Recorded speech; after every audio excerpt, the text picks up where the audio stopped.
अफगानिस्तान में खुद को सबसे ताकतवर बनाने की कोशिश में जुटे तालिबान का घिनौना चेहरा लगातार दुनिया के सामने आ रहा है।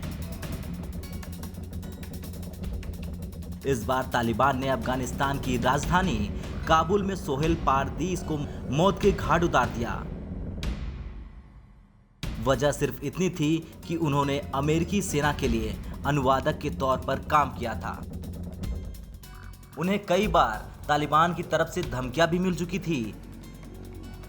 ये बात उन्होंने अपने एक दोस्त को बताई थी। उन्होंने अपने दोस्त को बताया था कि तालिबान उन्हें लगातार धमकियां दे रहा है। उनसे तालिबान कहता था, तुम अमेरिकियों के जासूस हो, तुम अमेरिकियों की आंख हो, तुम काफिर हो, हम तुम्हें और तुम्हारे पूरे परिवार को मार डालेंगे। 32 साल के पारदीस उन हजारों अफगान दुभाषियों में से एक थे जिन्होंने अमेरिकी सेना के लिए काम किया और अब तालिबान के खतरे का सामना कर रहे हैं। अमेरिकी सैनिकों की वापसी के ऐलान के बाद अनुवादकों की शामत आ गई है। हालांकि कुछ महीने पहले जारी बयान में तालिबान ने कहा था कि वो उन लोगों को कोई नुकसान नहीं पहुंचाएगा जिन्होंने विदेशी सैनिकों के लिए काम किया। लेकिन तालिबान अपनी बातों पर कायम न रहा और वो लगातार अमेरिकी सेना के मददगार रहे, अफगानियों को नुकसान पहुंचाने की कोशिशों में जुटा हुआ है। तालिबान ने अफगानिस्तान से अमेरिकी सैनिकों की वापसी के बाद बदला लेने के लिए हमले शुरू कर दिए हैं।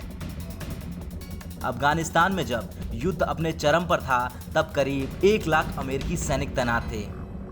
पारदीस के दोस्त और सहकर्मी अब्दुल हक अयूबी ने CNN को बताया कि हम यहाँ सांस नहीं ले सकते, तालिबान हम पर कोई रहम नहीं करने वाला। गौरतलब है कि अमेरिकी सेना के लिए काम करने वाले लगभग 18,000 अफगानों ने विशेष अप्रवासी वीजा के लिए अप्लाई किया है ताकि उन्हें अमेरिका में शरण मिल सके। वहीं बाइडेन प्रशासन पहले ही कह चुका है कि जब तक वो लंबी अवधि के वीजा प्रक्रिया को पूरा नहीं कर लेता तब तक वो अपने मददगार को लेकर सुरक्षित पनाहगार के लिए कई देशों से बातचीत कर रहा है।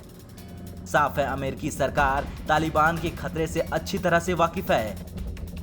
पेंटागन के प्रवक्ता जॉन किर्बी ने कहा कि रक्षा विभाग उन विकल्पों पर विचार कर रही है जहां अफगान नागरिक और उनके परिवार को संभावित रूप से सुरक्षित रखा जा सके।